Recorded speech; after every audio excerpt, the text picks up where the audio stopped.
Bonjour à tous. Je vous souhaite la bienvenue dans la chapelle du roi d'Espagne. Ce matin, nous accueillons Alistair Roberts et sa femme Susanna. C'est donc Alistair est le frère de Marc. Et c'est lui qui va nous apporter la prédication. Et il fera également la prédication la semaine prochaine. Donc on le met à contribution. Merci beaucoup. Welcome and thanks a lot for sharing the word with us this morning. C'est Dieu qui nous appelle à venir à lui ce matin, comme nous le lisons dans le livre d'Ésaïe. Ésaïe au chapitre 55, versets 1 à 5. Vous tous qui avez soif, venez, voici de l'eau. Et même vous qui n'avez pas d'argent, venez, achetez et mangez. Venez acheter sans argent, oui, sans paiement, du vin, du lait. Pourquoi dépensez-vous votre argent pour payer ce qui ne nourrit pas? Pourquoi travaillez-vous pour une nourriture qui ne rassasie pas? Écoutez, oui, écoutez-moi, alors vous mangerez ce qui est bon. Vous vous délecterez d'aliments savoureux.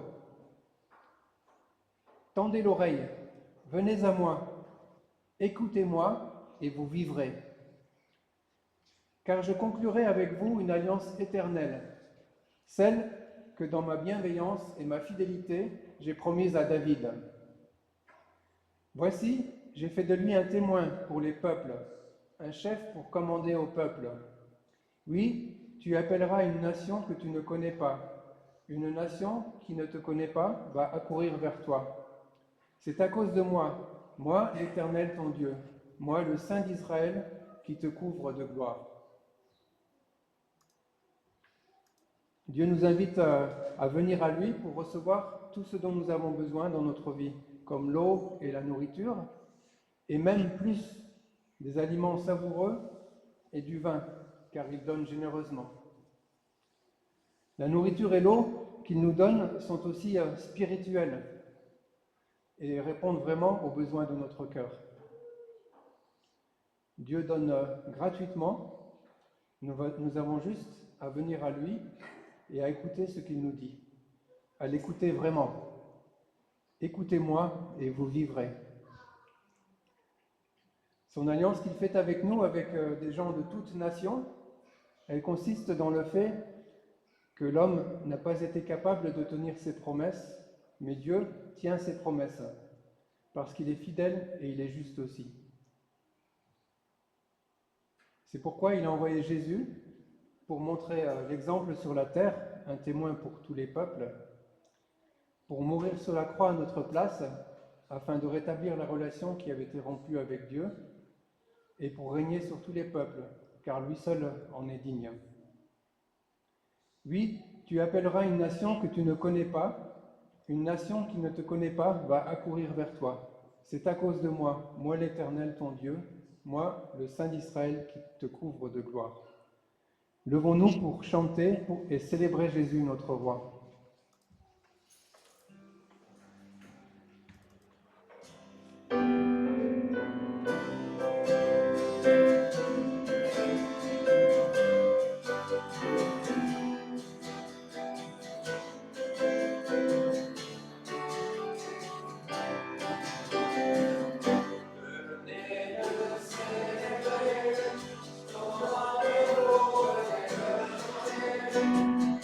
Thank you.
pouvez vous asseoir.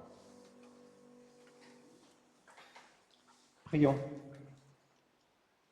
Oui, Seigneur, nous voulons vraiment te louer pour ton grand amour, pour ta justice et pour toute la joie que tu nous donnes. Nous voulons te remercier pour ta fidélité. Apprends-nous à être à ton écoute encore ce matin et à faire ta volonté chaque jour, parce que nous savons que tu veux le meilleur pour chacun d'entre nous. Amen. Nous continuons dans la lecture du livre d'Ésaïe, toujours au chapitre 55, les versets 6 à 9. Tournez-vous donc vers l'Éternel, tant qu'on peut le trouver. Adressez-vous à lui, tant qu'il est proche. Que le coupable abandonne sa voie, et l'homme malfaisant ses mauvaises pensées. Et qu'il revienne à l'Éternel, qui aura compassion de lui, un autre Dieu qui lui accordera un pardon généreux. Car vos pensées ne sont pas mes pensées, et vos voies ne sont pas mes voies, déclare l'Éternel. Autant le ciel est élevé au-dessus de la terre, autant mes voies sont élevées au-dessus de vos voies, et autant mes pensées sont élevées au-dessus des vôtres.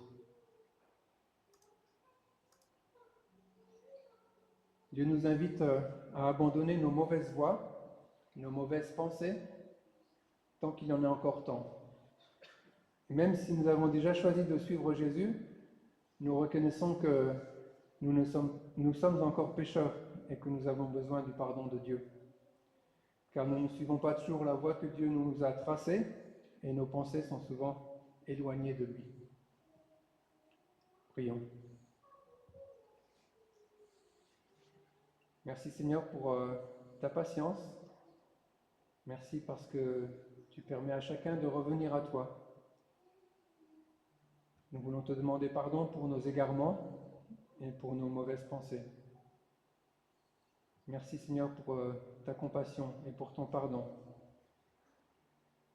Viens changer nos cœurs et montre-nous aussi la voie à suivre. Amen.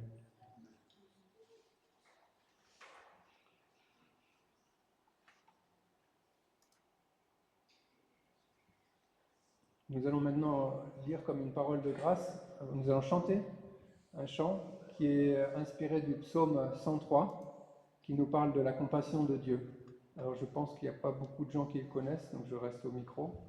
C'est « Autant les cieux », vous pouvez rester assis pour chanter. « Autant les cieux sont élevés ».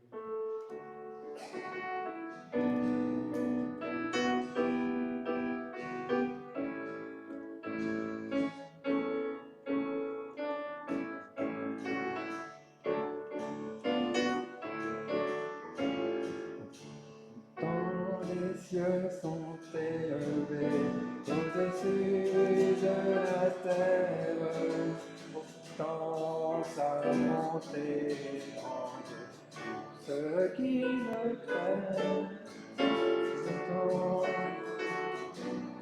éloignés de l'Occident, autant il éloigne de nous notre transgression. Comme un père a compassion de ses enfants, l'Éternel a compassion de ceux qui le craignent. Comme un père a compassion de ses enfants, l'Éternel a compassion de ceux qui le craignent. Tant les cieux sont élevés au-dessus de la terre, autant sa montée est grande. Ceux qui le craignent, autant éloignés de l'Occident, pourtant il éloigne de nous notre transgression. Comme un père a compassion de ses enfants, l'Éternel a compassion de ceux qui le craignent. Comme un père a compassion de ses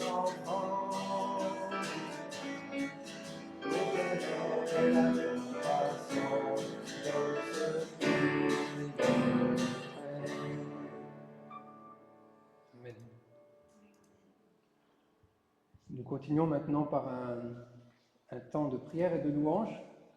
Donc soyez libres de prier et louer Dieu à haute voix entre les chants. Et je vais encore lire un passage dans Ésaïe, cette fois-ci au chapitre 56, versets 6 à 8. Et tous ceux qui sont étrangers et qui s'attacheront à l'Éternel pour le servir et pour l'aimer et pour être ses serviteurs, qui respecteront le sabbat et ne le profaneront pas, et qui s'attacheront à mon alliance, je les ferai venir à ma montagne sainte, et je les réjouirai au temple où l'on me prie. Et j'agréerai leurs holocaustes et autres sacrifices offerts sur mon autel, car on appellera mon temple la maison de prière pour tous les peuples. Voici ce que déclare l'Éternel, lui qui rassemble les bannis d'Israël. À ceux qui seront déjà rassemblés, j'en joindrai d'autres que je rassemblerai aussi. Et nous n'avons plus besoin de nous rendre au temple à Jérusalem pour venir prier notre Dieu, parce que Dieu est esprit, et il faut que ceux qui l'adorent en esprit et en vérité. Je propose que nous nous levions pour chanter, c'est auprès de Dieu.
Seigneur, tu es unique et nul n'est comparable à toi.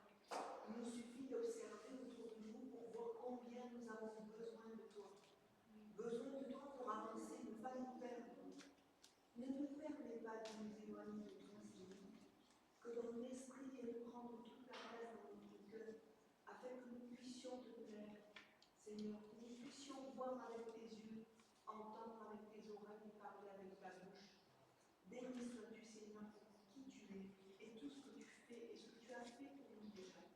Gloire à toi, Seigneur. Amen. Amen.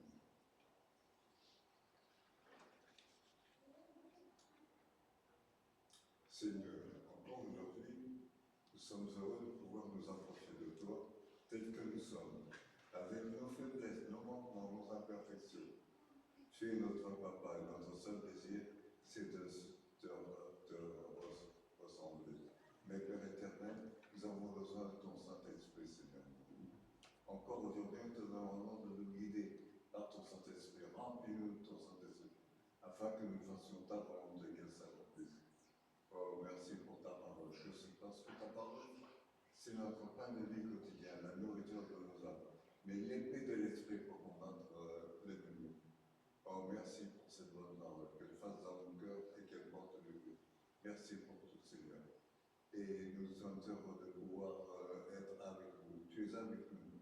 Oh, guide-nous par tes voies, dans tes voies, dans tes pensées, car tu sais que nos voies ne sont pas tes voies, que nos pensées ne sont pas tes pensées aussi, Seigneur mon Dieu.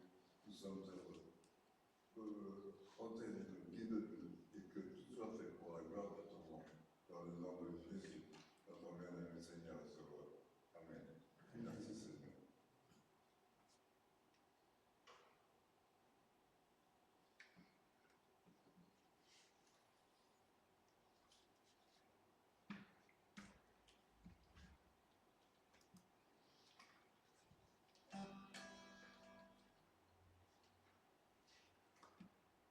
Nous chantons Yahweh, l'Éternel est mon berger.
Merci Seigneur pour ton Esprit Saint.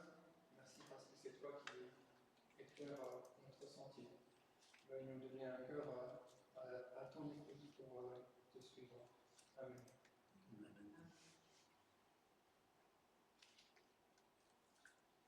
Seigneur, je peux te demander pardon pour mes péchés, je peux te demander pardon pour la tiédeur de ma foi, Seigneur.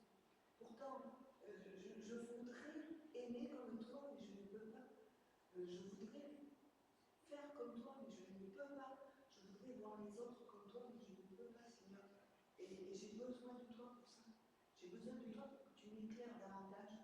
J'ai besoin de toi pour que tu m'aides davantage pour te plaire, Seigneur. Plaire comme on a envie de plaire à son Père, comme on a envie de plaire à sa mère, Seigneur. Béni sois-tu, Seigneur, parce que tu es le Père parfait. Béni sois-tu parce que tu es celui qui nous a tout donné. Tu tiens le monde entre tes mains, Seigneur. Et tu tiens le monde bien serré parce que tu nous aides, Seigneur. Tu aimes ta création. Béni sois-tu, Seigneur. Amen. Amen.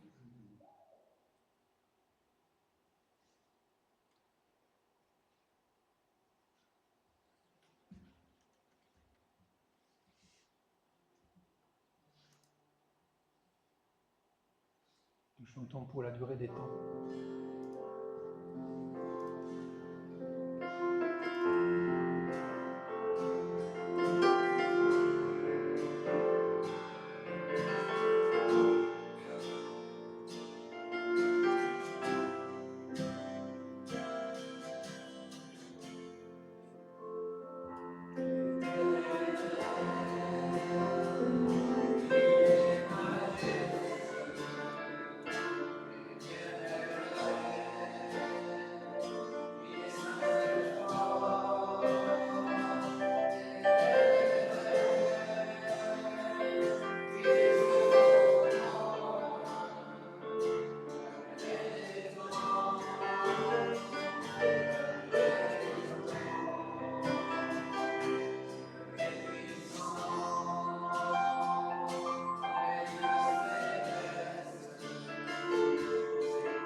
Et nous restons debout encore pour dire ensemble ce que nous croyons.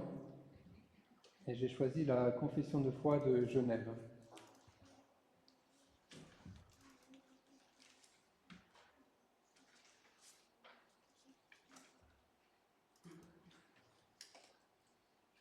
Je crois en Dieu, le Père Tout-Puissant, notre Créateur. Je crois en Jésus-Christ, son Fils unique, notre Rédempteur. Je crois au Saint-Esprit.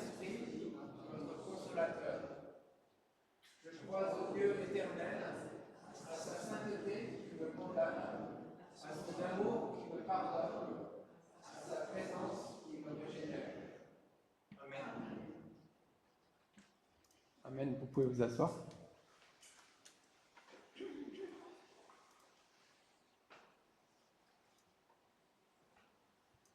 C'est le temps des offrandes maintenant. Et je vais lire un passage dans le livre des Chroniques. Cela se passe après que tout le peuple a offert des dons volontaires pour la construction du temple. Et c'est David qui parle. 1 Chronique, chapitre 29, versets 14 et 17. Car qui donc suis-je et qui donc est mon peuple pour avoir les moyens de t'offrir de tels dons? Tout cela vient de toi. Et c'est de ta main même que nous avons reçu ce que nous te donnons. Je le sais, ô mon Dieu, tu sondes notre cœur, et tu as du plaisir lorsque quelqu'un est droit. Eh bien, c'est d'un cœur droit que je t'ai apporté tous ces dons volontaires, et j'ai vu avec joie ton peuple ici présent t'apporter ces dons volontaires. Alors donnons avec joie ce que Dieu a mis dans nos cœurs de donner. Je vais demander à Gérard si tu peux passer avec le panier.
Prions.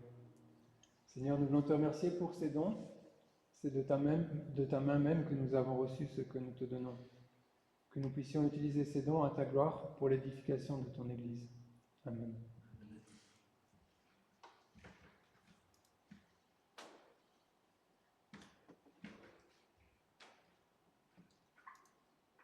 Donc c'est le temps pour les enfants. Si vous voulez venir devant, on va prier pour vous. Et je crois que c'est Anaël encore qui s'occupe des enfants. Ouais.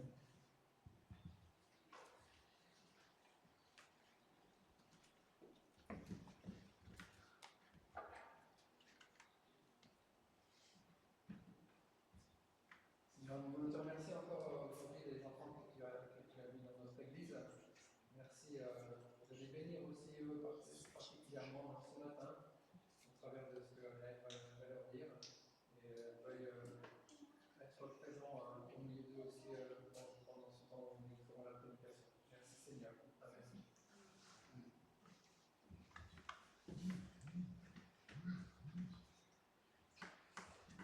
Alors maintenant, je vais demander à Alissa si tu veux venir.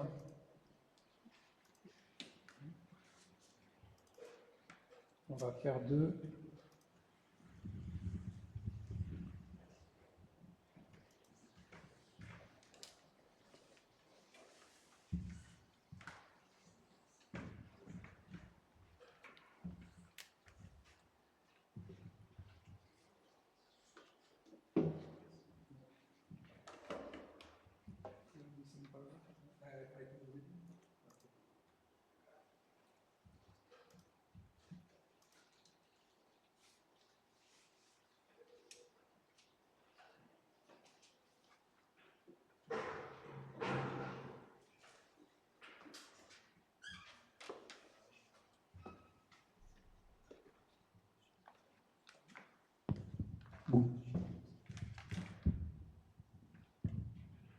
la lecture pour la prédication de ce matin est prise de l'évangile de Jean et également l'Apocalypse.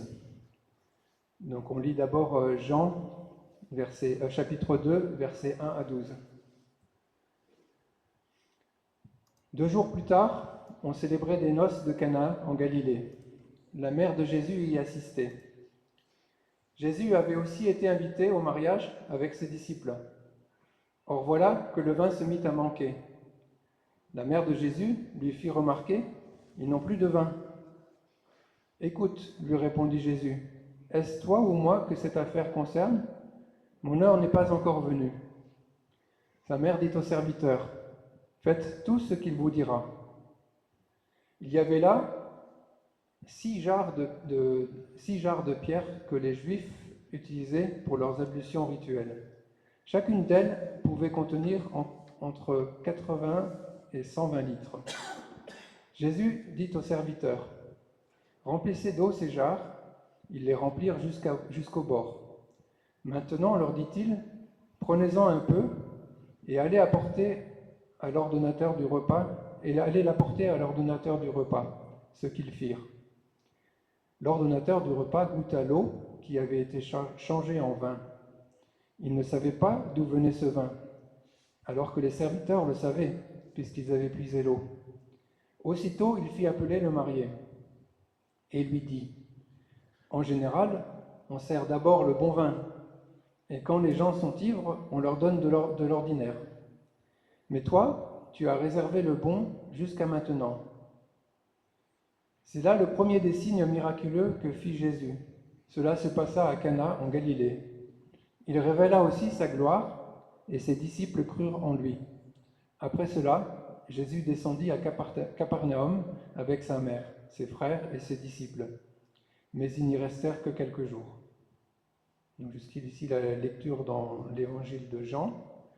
Et maintenant, nous prenons le livre de l'Apocalypse au chapitre 19, versets 6 à 10, et après on passera au chapitre 21, versets 1 à 4. Et j'entendis comme la voix d'une foule immense, semblable au bruit de grandes eaux et au grondement violent du tonnerre. Elle disait « Alléluia, loué soit Dieu, car le Seigneur, notre Dieu Tout-Puissant, est entré dans son règne. Réjouissons-nous, exultons d'allégresse et apportons-lui notre hommage. Voici bientôt les noces de l'agneau, sa fiancée s'est préparée, et il lui a été donné de s'habiller d'un lin pur éclatant. Ce lin représente les actions justes de ceux qui appartiennent à Dieu. L'ange me dit alors, « Écris, heureux les invités au festin de noces de l'agneau. » Et il ajouta, « Ce sont là les paroles authentiques de Dieu. » Alors je me prosternai à ses pieds pour l'adorer, mais il me dit, « Ne fais pas cela, je suis ton compagnon de service et celui de tes frères qui sont attachés à la vérité dont Jésus est le témoin. Adore Dieu, car le témoignage rendu par Jésus est ce qui inspire la prophétie de ce livre. » Et donc un peu plus loin au chapitre 21. Puis je vis un ciel nouveau et une terre nouvelle, car le premier ciel et la première terre avaient disparu, et la mer n'existait plus. Je vis la ville sainte, la nouvelle Jérusalem, descendre du ciel d'auprès de Dieu, belle comme une mariée qui s'est parée pour son époux. Et j'entendis une forte voix venant du trône qui disait, « Voici la tente de Dieu avec les hommes, il habitera avec eux. Ils seront ses peuples, et lui, Dieu avec eux, sera leur Dieu. Il essuiera toutes les larmes de leurs yeux, la mort ne sera plus, et il n'y aura plus ni deuil, ni plainte, ni souffrance, car ce qui était autrefois a définitivement disparu. » Our gospel reading describes the start of Jesus' public ministry, as Jesus turned water into wine at a wedding feast in Cana. Although this miracle doubtless displayed Jesus' power over nature, we might perhaps be surprised that Jesus' first sign was not a remarkable healing, an exorcism, nor the raising of someone from death. Rather, it was the provision of fine wine for a wedding feast that had been in danger of running out. Le passage de l'Évangile que nous venons de lire décrit le début du ministère public de Jésus, où il transforma l'eau en vin, lors des noces à Cana. Bien que ce miracle ait démontré sans aucun doute le pouvoir de Dieu sur la nature, on pourrait être surpris que le premier grand signe de Jésus n'ait pas été une guérison extraordinaire, un exorcisme ou la résurrection d'un mort. Mais c'était plutôt le pouvoir à du très bon vin lors du repas de mariage, alors que le vin venait à manquer.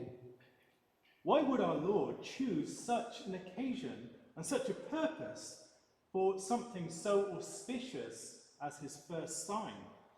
Pourquoi notre Seigneur choisirait-il une telle occasion, un tel dessein, pour quelque chose d'aussi important que son premier signe?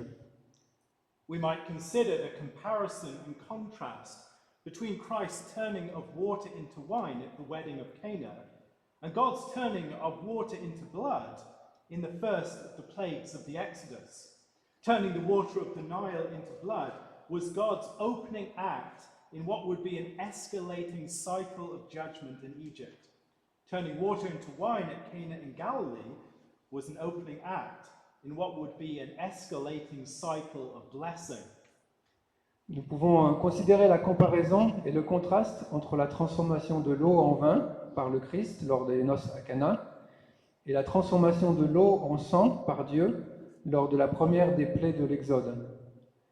Le fait de transformer l'eau du Nil en sang était l'acte d'ouverture de Dieu dans ce qui sera un cycle de jugement croissant en Égypte. Transformer l'eau en vin à Cana, en Galilée, était un acte d'ouverture dans ce qui sera un cycle de bénédiction croissant. That a wedding feast was a fitting occasion for Jesus' first sign tells us something important about Jesus' ministry. What might that be? Le fait qu'un festin de mariage ait été une occasion appropriée pour le premier signe de Jésus nous dit quelque chose d'important sur le ministère de Jésus. Qu'est-ce que cela pourrait être? As we consider this question, we might be helped by stepping back from the story of the wedding at Cana and looking more broadly at the writing of the Apostle John. The story of the wedding at Cana is near the beginning of John's writings, in the second chapter of his Gospel. However, our second reading was another passage from the hand of John, the closing chapters of the book of the of the final book of the New Testament, the Revelation of St. John. That passage also speaks of a wedding feast. Within it, Jesus, the Lamb of God, and his bride, his delivered and forgiven people, are united as God makes all things new. Alors que nous réfléchissons à cette question, il pourrait nous être utile de prendre du recul par rapport à l'histoire des noces de Cana et de regarder plus largement ce que l'apôtre Jean a écrit. L'histoire des noces de Cana se trouve au début des écrits de Jean, dans le 2e chapitre de son évangile. Cependant, notre deuxième lecture est un autre passage écrit de la main de Jean, tiré des chapitres de la fin du dernier livre du Nouveau Testament, l'Apocalypse de Saint Jean. Ce passage parle également d'un festin de noces. En lui, Jésus, l'agneau de Dieu, et son épouse, son peuple délivré et pardonné, sont unis alors que Dieu renouvelle toutes choses. If Jesus' public ministry began at a wedding feast, its great fulfillment will occur at a wedding feast too. Si le ministère public de Jésus a commencé lors d'un festin de mariage, son grand accomplissement se produira également lors d'un festin de mariage. Besides speaking of these two wedding feasts that bookend Jesus' ministry, throughout John's writings there are repeated references to wedding themes and imagery.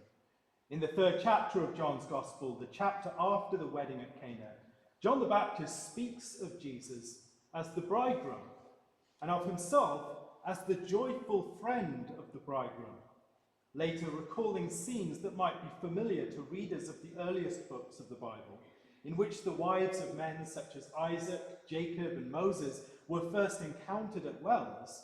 Jesus met a woman at a well, and their conversation soon turned to her marital state. Outre le fait de parler de ces deux festins de mariage qui encadrent le ministère de Jésus. Tout au long des écrits de Jean, il y a des références répétées au thème et à l'imagerie du mariage. Dans le 3e chapitre de l'Évangile, selon saint Jean, le chapitre après le mariage à Cana, Jean le Baptiste parle de Jésus comme de l'époux et de lui-même comme de l'ami joyeux de l'époux. Plus tard, en se rappelant des scènes qui pourraient être familières aux lecteurs des premiers livres de la Bible, dans lesquelles les épouses d'hommes tels qu'Isaac, Jacob et Moïse ont été rencontrées pour la première fois près d'un puits. Jésus rencontre une femme à un puits et leur conversation tourne très vite au sujet de son état matrimonial. Jesus has other notable encounters with women in John's Gospel. In the 12th chapter, for instance, Mary of Bethany anoints Jesus' feet with a costly ointment of nard, in an act that, for the alert hearers of the Gospel, might recall words from the Song of Songs, a song of love at the heart of the Old Testament. While the king was on his couch, my nard gave forth its fragrance. Song of Songs, chapter 1, verse 12. Jésus a d'autres rencontres notables avec des femmes dans l'évangile de Jean. Dans le 2e chapitre, par exemple, Marie de Béthanie oint les pieds de Jésus avec un parfum précieux de nard, dans un acte qui, pour l'auditeur attentif des Écritures, pourrait rappeler des paroles du Cantique des Cantiques, un chant d'amour au cœur de l'Ancien Testament. Le roi est sur son lit, mon nard répand son parfum. Cantique des Cantiques, chapitre 1, verset 12. After his crucifixion, Jesus is laid in a bed in a new garden tomb, filled with an enormous quantity of spices, perhaps reminding us of the words of Song of Songs, chapter 6, verse 2. My beloved has gone down to his garden, to the beds of spices, to graze in the gardens and to gather lilies. Après sa crucifixion, Jésus est déposé sur un lit dans un tombeau neuf situé dans un jardin, rempli d'une énorme quantité d'épices, nous rappelant peut-être les mots du Cantique, chapitre 6, verset 2. Mon bien-aimé est descendu dans son jardin, au lit d'épices, pour paraître dans les jardins et cueillir des lys. Not finding his body in the tomb, a distraught Mary Magdalene looks for Jesus, desperate and thinking him lost. Song of Songs, chapter 5, verse 6 reads, I opened to my beloved, but my beloved had turned and gone. My soul failed me when he spoke. I sought him, but found him not. I called him, but he gave no answer. Ne trouvant pas son corps dans le tombeau, Marie-Madeleine, désemparée, cherche Jésus, désespérée et le croyant perdu. Dans le Cantique des Cantiques, au chapitre 5, verset 6, on lit « Je me suis ouverte à mon bien-aimé, mais mon bien-aimé s'était détourné et était parti. Mon âme m'abandonna quand il parla. Je le cherchais, mais je ne le trouvais pas. Je l'appelais, mais il ne répondit pas. » Mary finally finds Jesus in the garden, initially mistaking him for the gardener. Song of Songs, chapter 6, verses 1 and 2. Where has your beloved gone, O most beautiful among women? Where has your beloved turned, that we may seek him with you? My beloved has gone down to his garden. Marie trouve finalement Jésus dans le jardin, le prenant d'abord pour le jardinier. « Où es-tu, mon bien-aimé, ô la plus belle des femmes? Où ton bien-aimé s'en est-il allé, que nous puissions le chercher avec toi? Mon bien-aimé est descendu dans son jardin. » Cantique des Cantiques, chapitre 6, versets 1 à 2. In the Song of Songs, the bride is compared to a locked garden filled with spices and with a well of living water in its midst. The bridegroom comes to the garden, and bride and bridegroom delight together within it. As they do so, the spices and living water flow out, spreading the life and joy of the couple to others. Dans le Cantique des Cantiques, la mariée est comparée à un jardin fermé, un jardin rempli d'épices et d'un puits d'eau vive en son centre. La fiancée vient dans le jardin, le fiancé vient dans le jardin et la mariée et le fiancé s'y réjouissent ensemble. Ce faisant, les épices et l'eau vive se répandent, diffusant la vie et la joie du couple aux autres. Throughout John's Gospel, Jesus promises the gift of living water, which he identifies as the gift of the Spirit. All these themes and motifs continue in Revelation. Jesus is spoken of and described as the bridegroom, and the church as his bride. Like the lover in the Song of Songs, he stands at the door of his bride and knocks. Revelation chapter 3, verse 20. Tout au long de l'évangile de Jean, Jésus promet le don de l'eau vive, qu'il identifie comme le don de l'Esprit. Tous ces thèmes et motifs se retrouvent dans l'Apocalypse. Jésus est évoqué et décrit comme l'époux et l'Église comme son épouse. Comme l'amant dans le Cantique des Cantiques, il se tient à la porte de son épouse et frappe. Apocalypse 3, 20. Reminding us, among other things, of the encounter of Mary Magdalene and Jesus near the end of his Gospel. At the end of Revelation, John describes another man and woman, now in a garden city, a river of the waters of life flowing out from it. Jesus and his bride, the church, are joined together. God dwells among men, bound in the eternal bond of love that is the person of the Holy Spirit. And all things are made new. En nous rappelant, entre autres choses, la rencontre de Marie-Madeleine et de Jésus vers la fin de son évangile, à la fin de l'Apocalypse, Jean décrit un autre homme et une autre femme, maintenant dans une cité-jardin, un fleuve aux eaux de vie qui jaillissent. Jésus et son épouse, l'Église, sont unis. Dieu habite parmi les hommes, liés par le lien éternel de l'amour, qui est la personne du Saint-Esprit, et toutes choses sont renouvelées. We began with the question, why would our Lord choose the occasion of a wedding feast and the provision of wine for something so auspicious as his first sign? Nous avons commencé par la question « Pourquoi notre Seigneur choisirait-il l'occasion d'un festin de mariage et la transformation de l'eau en vin pour quelque chose d'aussi important que son premier signe ?» Let us now return to consider this question anew. Reconsidérons à nouveau cette question. In John's telling of the story of Jesus, with his repeated allusions to marital themes, beginning at a wedding feast and reaching its great resolution at a wedding feast, he is offering us a way to consider the entire work of Jesus in terms of nuptial themes. The entire story of the gospel is the story of a wedding. Jesus is the great bridegroom of redeemed humanity, who lays down his life out of love and gives his Spirit so that we might reciprocate that love and know the joy of communion with God. Dans le récit de l'histoire de Jésus selon Jean, avec ses références répétées à des thèmes matrimoniaux, commençant par un festin de mariage et atteignant son grand accomplissement lors d'un festin de noces, il nous propose une manière de considérer l'œuvre entière de Jésus à travers des thèmes nuptiaux. Toute l'histoire de l'Évangile est une histoire de mariage. Jésus est le grand époux de l'humanité rachetée, qui donne sa vie par amour et donne son esprit afin que nous puissions lui rendre cet amour et connaître la joie de la communion avec Dieu. In Jesus, we see that God is not a stern and distant lawgiver, some harsh and vengeful deity, or an indifferent cosmic agency, but a God of perfect and holy love, a love that is stronger than the grave, a love that gives itself even for enemies, a lordly love that summons us to respond in proper kind.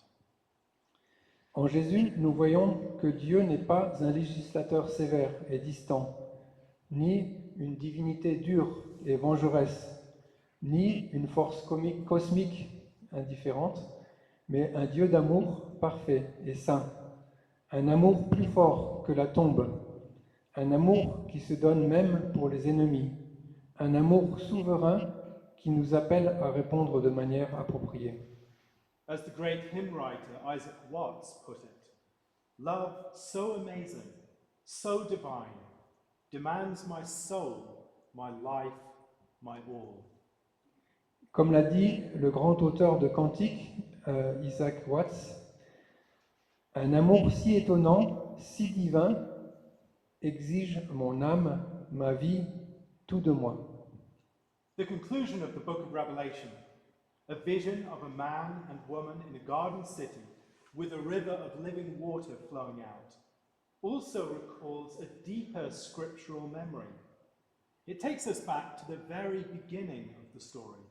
The opening chapters of the Bible, the account of God's creation, culminate with the union of a man and a woman in the Garden of Eden, a garden from which a river parted to irrigate the entire world.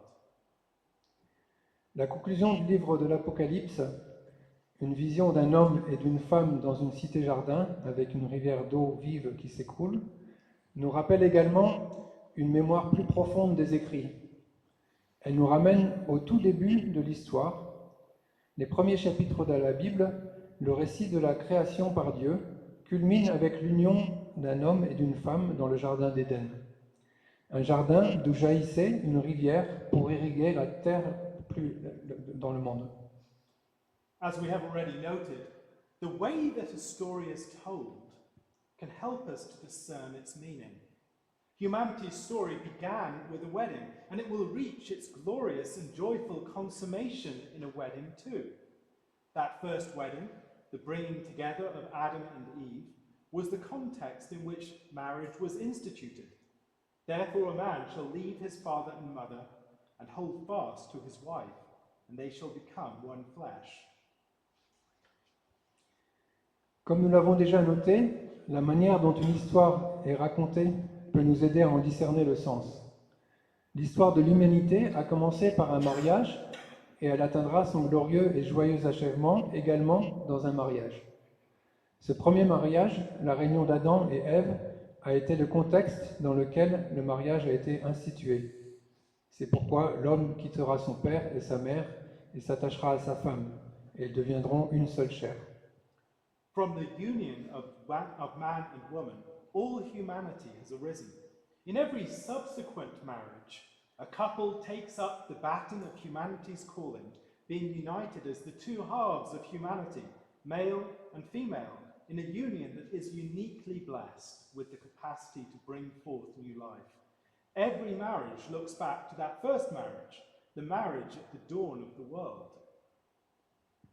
De l'union de l'homme et de la femme est née toute l'humanité. Dans chaque mariage qui suit, un couple prend le relais de l'appel de l'humanité, étant unis en tant que deux moitiés de l'humanité, hommes et femmes, dans une union bénie, de manière unique, par la capacité de donner naissance à une nouvelle vie. Chaque mariage se réfère à ce premier mariage, le mariage au commencement du monde. Indeed, every marriage is the dawn of a new world. The old familial bonds that once defined the couple and their separate lives die, and they become something new, as the scripture calls it, one flesh. En effet, chaque mariage est l'aube d'un nouveau monde. Les anciens liens familiaux qui définissaient autrefois le couple et leur vie séparée disparaissaient et deviennent... Pardon, je me suis perdu. Les anciens liens familiaux qui définissaient autrefois le couple et leur vie séparée disparaissent et deviennent quelque chose de nouveau, comme le dit l'Écriture, une seule chair. Like Adam and Eve, every married pair are placed like a king and queen in the garden of their marriage, a shared reality that is greater than either of them. Like the Garden of Eden, a couple's life together is a realm that they are called to protect and nurture. Like a garden, it is a realm that they are forming together to flourish. It must be protected from incursions from outside and from unmanaged growth within. It can be a realm of peace and joy, a realm within which they can both feel completely safe and secure. Like the tending of a garden, this requires dedication and care. A good gardener is deeply attentive to their garden, knowing each plant and what will make it thrive.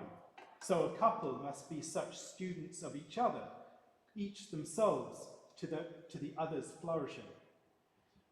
Comme Adam et Ève, chaque couple marié est placé comme un roi et une reine dans un jardin, le jardin de leur mariage. Une réalité partagée qui est plus grande que chacun d'eux. Comme le jardin d'Éden, la vie d'un couple ensemble est un domaine qu'ils sont appelés à protéger et à nourrir. Comme un jardin, si le domaine qu'ils forment ensemble doit prospérer, il doit être protégé des incursions extérieures et de croissance incontrôlée à l'intérieur.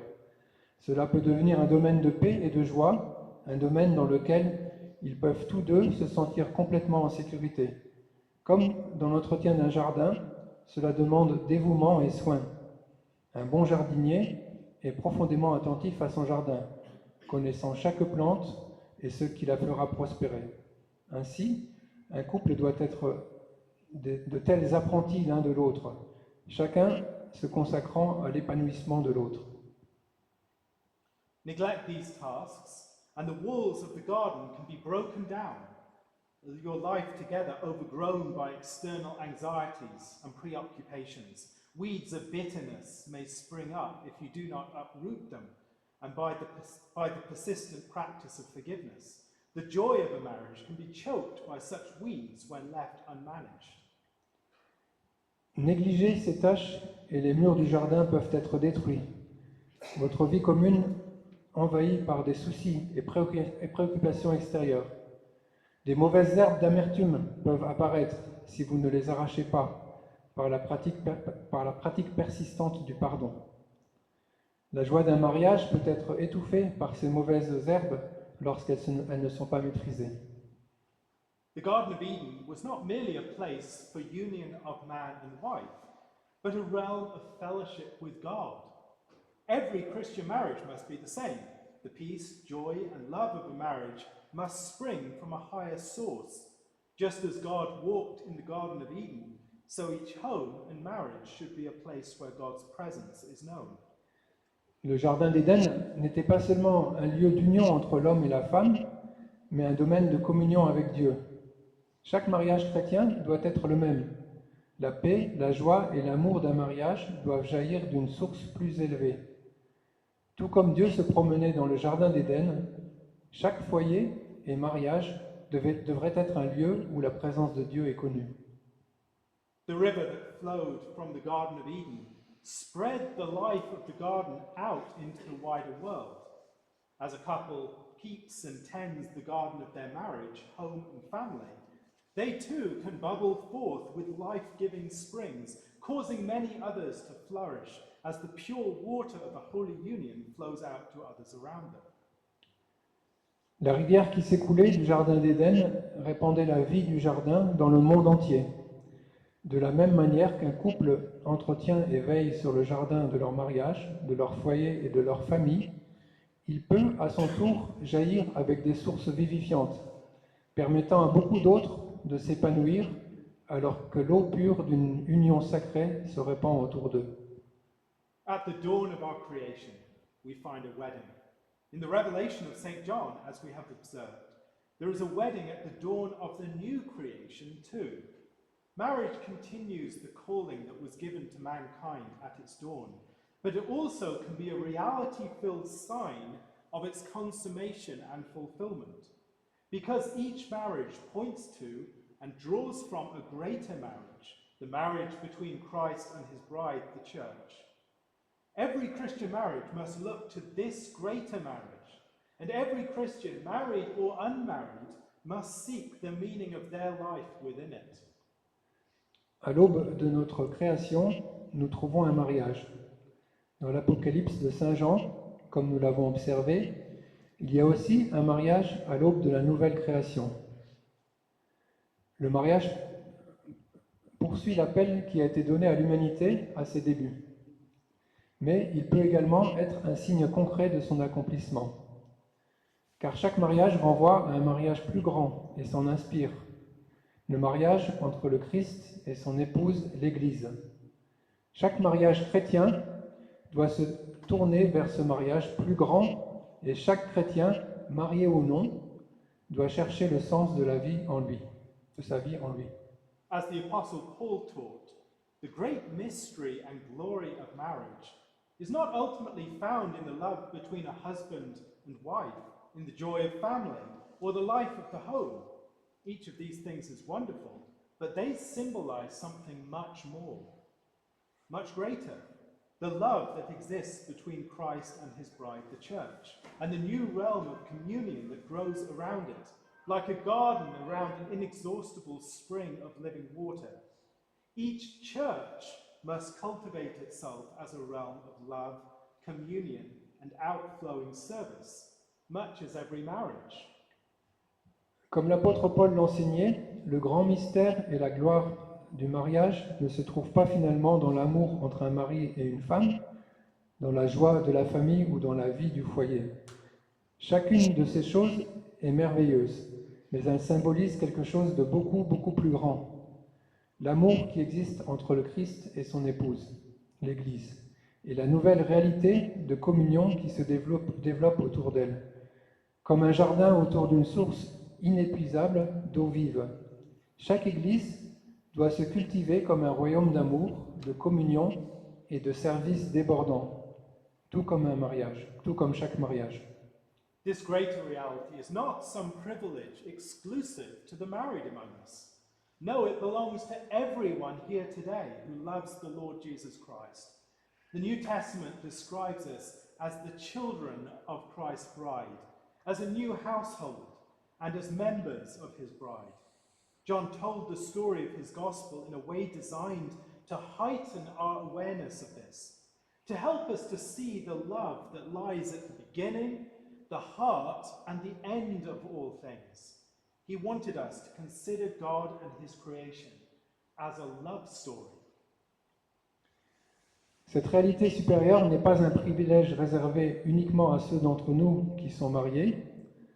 Non, elle appartient à tous ceux qui sont ici aujourd'hui et qui aiment le Seigneur Jésus-Christ.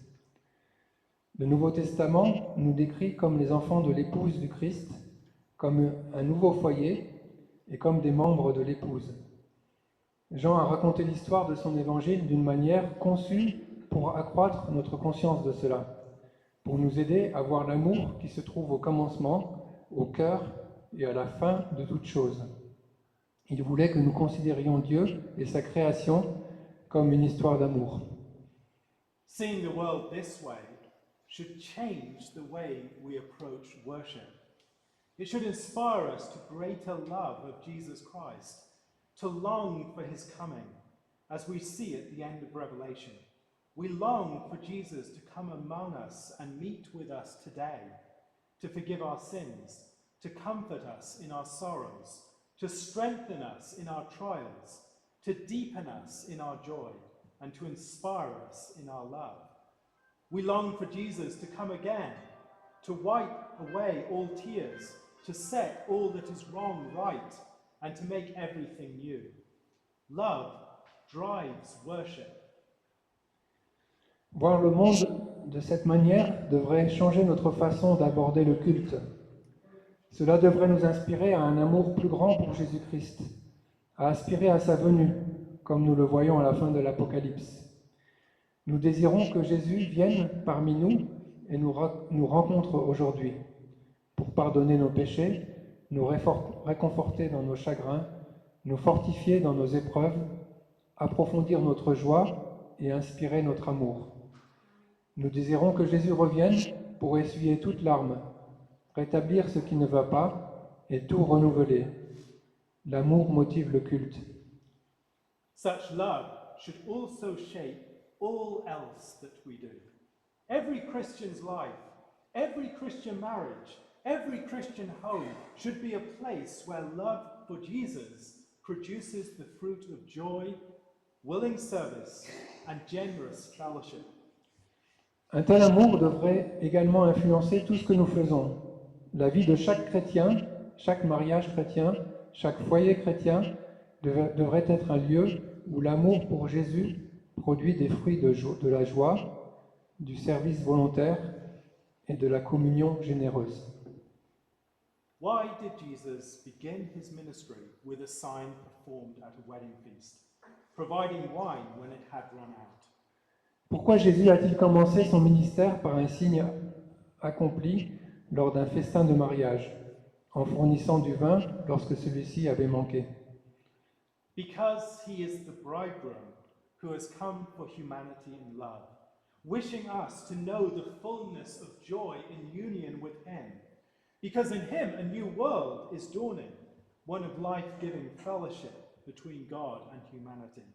Parce qu'il est l'époux venu pour l'humanité dans l'amour, désirant que nous connaissions la plénitude de la joie dans l'union avec lui. Parce qu'en lui, un nouveau monde se lève, celui d'une communion vivifiante entre Dieu et l'humanité. Wine is, according to the psalmist, a drink that makes the heart of men glad. Christ gives wine at a wedding feast because he is the one who truly gladdens the hearts of men and women. He gives us his Holy Spirit who fills us with joy. Le vin est, selon le psalmiste, une boisson qui réjouit le cœur des hommes. Le Christ donne du vin lors des noces parce qu'il est celui qui réjouit véritablement le cœur des hommes et des femmes. Il nous donne son Saint-Esprit qui nous remplit de joie. Water is good to drink. It quenches our thirst and preserves our life. However, wine does much more than merely satisfy our basic thirst. It represents abundance and celebration. In turning water into wine, Jesus reveals that he did not merely come to give that which is necessary to preserve life, but that we might have life in all its fullness, abundant life, joyful life. To all who are thirsty for life this morning, Jesus invites you to come and drink. He offers you not just a few drops of water, but a cup overflowing with the wine of his grace and love. Let us receive the gift of our Saviour with joy. L'eau est bonne à boire. Elle étanche notre soif et préserve notre vie. Cependant, le vin fait plus que simplement satisfaire nos besoins essentiels. Il représente l'abondance et la célébration. En changeant l'eau en vin, Jésus révèle qu'il n'est pas venu seulement pour donner ce qui est nécessaire pour préserver la vie, mais pour que nous puissions avoir la vie dans toute sa plénitude, une vie abondante, une vie joyeuse. À tous ceux qui ont soif de vie ce matin, Jésus vous invite à venir et à boire. Il vous offre non seulement quelques gouttes d'eau, mais une coupe débordante de vin, du vin de sa grâce et de son amour. Accueillons avec joie le don de notre Sauveur. Blessed are those who are invited to the marriage supper of the Lamb. Amen. Bénis sont ceux qui sont invités au festin des noces de l'agneau. Amen. Amen. Thank you. Et donc ça fait une bonne transition avec le repas du Seigneur.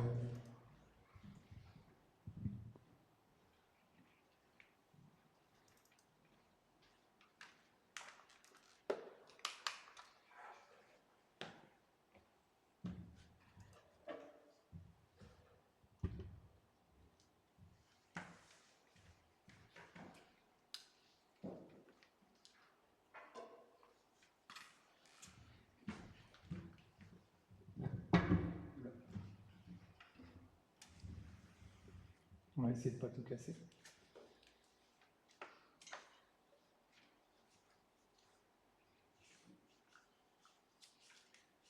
Jésus a enseigné à ses disciples de partager le repas en mémoire de lui. Et nous lisons dans le livre de la Bonne Nouvelle raconté par Luc, au chapitre 22, versets 14 à 20. L'heure est venue, il se mit à table et les apôtres avec lui. Il leur dit : « Je désirais vivement manger cette Pâque avec vous avant de souffrir, car je vous le dis, je ne la mangerai plus jusqu'à ce qu'elle soit accomplie dans le royaume de Dieu. » Il prit une coupe, rendit grâce et dit : « Prenez cette coupe et distribuez-la entre vous, car je vous le dis, je ne boirai plus désormais du fruit de la vigne jusqu'à ce que le royaume de Dieu soit venu. » Ensuite, il prit du pain, et après avoir rendu grâce, il le rompit et le leur donna en disant : « Ceci est mon corps qui est donné pour vous. Faites ceci en mémoire de moi. » De même, il prit la coupe après le repas et la leur donna en disant, « Cette coupe est la nouvelle alliance en mon sang, qui est répandue pour vous. » Le repas instauré par le Seigneur Jésus nous rappelle qu'il a offert sa vie sur la croix pour nous. Il a souffert et il est mort à notre place. Son sang a coulé pour nous purifier de toutes nos mauvaises œuvres. Jésus a montré la fidélité de Dieu malgré nos infidélités. Et il a réparé ainsi notre relation avec Dieu. Ce repas est donc un moment de partage entre frères et sœurs en Christ, et le Seigneur nous fait du bien par sa présence au milieu de nous. Ce repas nous rappelle aussi notre espérance qu'un jour, nous serons tous réunis au ciel avec notre Seigneur et que nous partagerons ensemble un repas de fête. Nous serons tous dans la joie. Il n'y aura plus de peine ni de souffrance et nous vivrons une communion parfaite avec lui. Donc le pain et le vin vont circuler et nous prendrons tous le pain et le vin ensemble. Alors si vous ne croyez pas encore ou si vous n'êtes pas prêts, il est préférable de laisser passer les éléments, mais ma prière c'est qu'un jour nous puissions prendre ce repas ensemble. Donc je vais demander à Gérard si tu peux passer dans les rangs avec le pain et le vin. Donc nous prendrons tous ensemble le pain et le vin, donc on laisse passer Gérard.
Merci Gérard.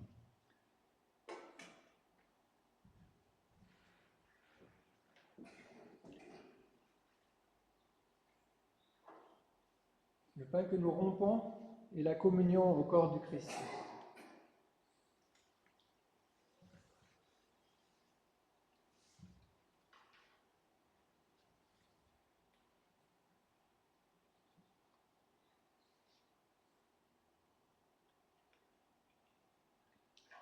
La coupe de bénédiction pour laquelle nous rendons grâce est la communion au sang du Christ.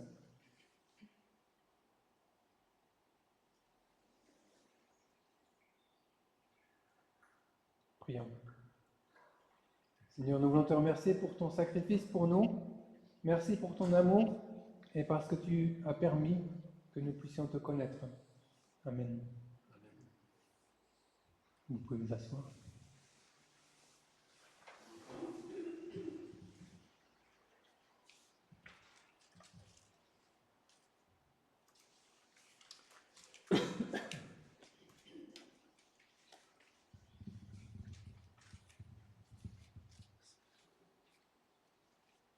Nous allons prendre maintenant un temps d'intercession.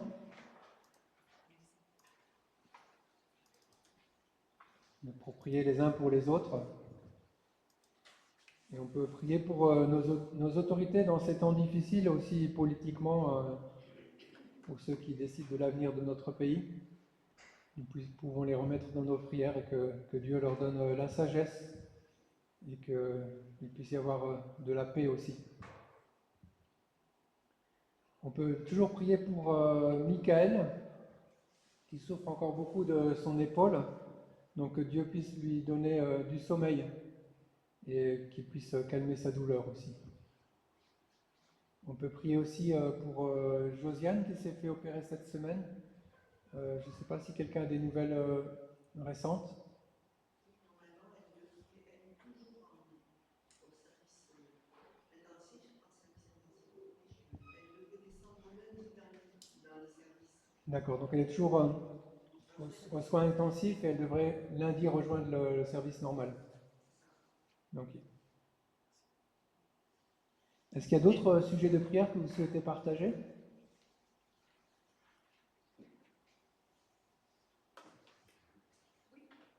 Oui. Je voudrais, je ne parle pas bien, je voudrais une oraison pour mon pays, pour Cuba, parce qu'il y a un ouragan, un cyclone qui va arriver et c'est un peu compliqué pour le pays qui aujourd'hui c'est avec des maladies, tout ça. Je voudrais te prier parce que, comment dire, para que el cyclone no pase por el pays, después Dios puede hacer quelque chose parce que como dice, debilite, n'arrive pas dans le pays. Je ne sais pas si vous êtes compris. J'ai pas bien compris. C'est quel pays? C'est Cuba. Oui. C'est ça. Tu veux prier pour Ah, Cuba. C'est un typhon qui va arriver Il y a le un mercredi. cyclone qui va arriver sur Cuba. Ah, à cause du typhon sur Cuba. Ouais, d'accord. Et Cuba était maintenant avec beaucoup de maladies. D'accord, il y a beaucoup. Elle souffre beaucoup de choses maintenant, le pays. D'accord. Pour le peuple. C'est l'oraison pour le peuple. Ok. Gérard. Pour notre pays, Pour notre pays, également pour la paix dans le monde, la paix dans le monde. et l'unité des chrétiens. D'accord. Ok, je propose qu'on passe un temps dans la prière, donc sentez-vous libre de prier à voix haute et je clôturerai ce moment.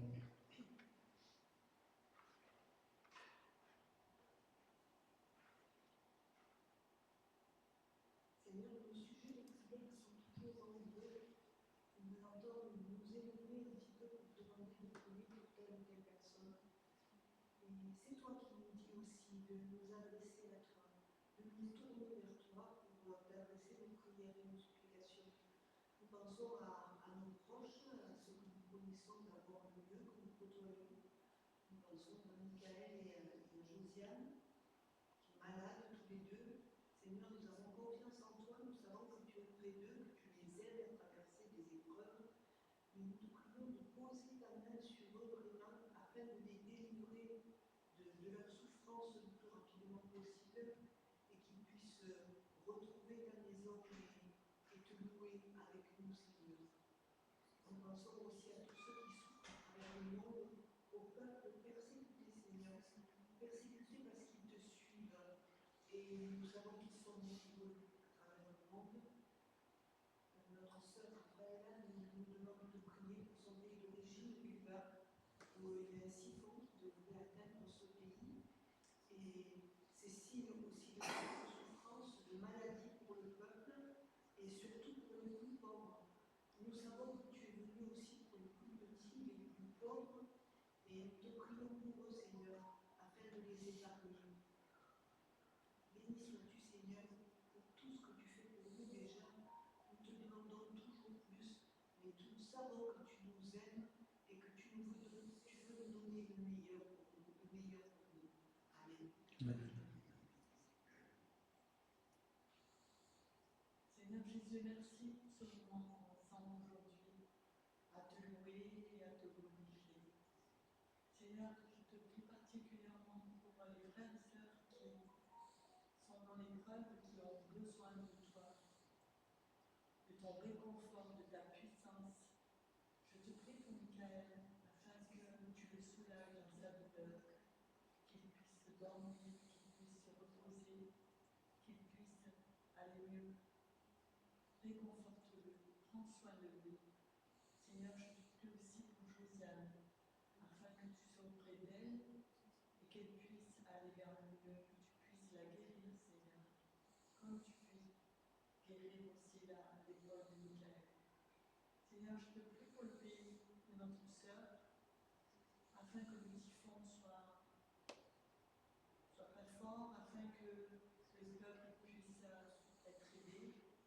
Seigneur, tu nous dis de te demander et tu répondras à nos demandes, Seigneur. C'est la foi en nous qui nous permet de te demander, d'oser te demander. Nous savons que tu nous répondras.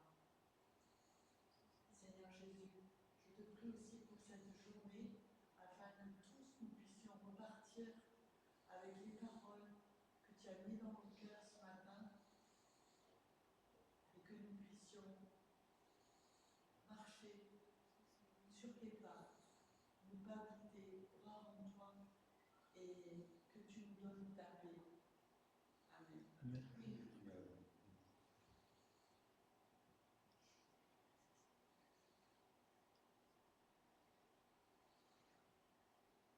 Notre frère Gérard nous a développé souvent sur des conditions de vie handicapées. Ces personnes qui se retrouvent seules, qui souffrent de solitude, qui ne savent pas à qui s'adresser, où se trouver, à qui parler.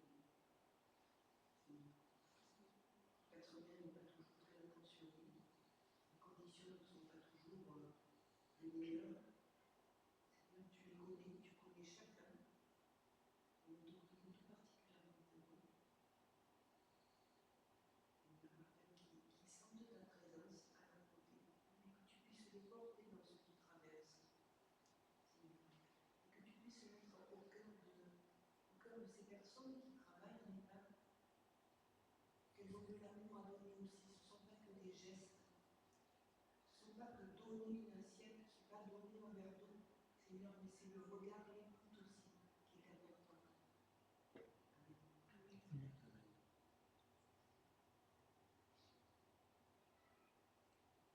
Merci pour cette journée, Seigneur. Merci pour ta message ce matin, très profond, Seigneur, qui nous parle de ton Église. C'est à travers cet amour que tu as l'Église, Seigneur, je te prie aujourd'hui. Pour ces membres de l'Église qui sont là aujourd'hui, Seigneur, qui ont tant besoin de toi, qui ont besoin d'avoir cette confiance en toi, Seigneur, cette assurance, sois avec eux, Seigneur. Que ton amour aussi agisse pour tous ces peuples, Seigneur, à Cuba et ce pays de la France, Seigneur, à Madagascar aussi, Seigneur. Vous savez la paix en fait, quelque part. N'y est pas, mais Seigneur, mais que ton amour soit pour tous ces pays, Seigneur, que tout le peuple se tourne vers toi. Toi, le Dieu seul souverain. Béni sois-tu, Seigneur Jésus, dans ton nom. Amen. Amen. Seigneur, je suis d'accord avec tous ces sujets de prière qui ont été partagés. Merci aussi, Seigneur, parce que tu entends les prières de ceux qui n'ont pas parlé à voix haute, et tu connais les besoins de chacun. Veuille répondre à nos prières, Seigneur. Amen. Donc le culte touche à sa fin. Je vais faire les annonces avant l'envoi et la bénédiction. Donc pour les annonces, on a l'étude biblique ce mardi soir à 20h. Il n'y avait pas eu d'étude cette semaine, mais donc ce mardi qui vient, il y aura une étude. On attaque le chapitre du livre de l'Ecclésiaste, chapitre 4. Ça sera Hugues Wessel qui animera l'étude. Dimanche prochain, le culte à 10h30. Ce sera encore Alistair qui apportera la prédication. Le vendredi 7 novembre, vendredi soir à 7h, nous aurons la réunion de prière entre nos trois églises, donc Friedland, Allo et Marseille Sud. Donc c'est une réunion de prière qu'on fait à peu près tous les mois ou mois et demi avec nos frères et sœurs des églises d'Allo et de Friedland. Donc vendredi soir, le 7 novembre à 19h, à la chapelle ici. Notre week-end d'église, donc, il se tiendra les 22 et 23 novembre prochains. Donc Anne-Marie m'a dit qu'il y a encore des gens qui doivent lui confirmer pour leur inscription. On a besoin de savoir parce qu'on va devoir payer donc l'établissement. Donc voilà, il faut vous rapprocher d'Anne-Marie si vous n'avez pas encore confirmé. Et encore un peu plus loin, le week-end d'après, le dimanche 30 novembre, nous participerons au culte en commun de la Fédération protestante de France. Donc la dernière fois, c'était le CNEF, et cette fois-ci, c'est la Fédération protestante de France. Donc, voilà. Ah, je ne sais pas où c'est en fait. Je vous dirai. Normalement, c'est possible que ce soit à la même église. On n'a pas encore l'info. On n'a pas encore le flyer, mais dès qu'on sait, on vous fait passer l'information. Voilà. Catherine, elle est en Angleterre dans sa famille. Donc voilà. Encore jusqu'au jeudi prochain. Que le Seigneur te bénisse et te protège, que l'Éternel te regarde avec bonté et qu'il te fasse grâce. Que l'Éternel veille sur toi et t'accorde la paix. Amen. Et nous nous levons pour chanter Chaîne d'amour.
Bon dimanche à tous.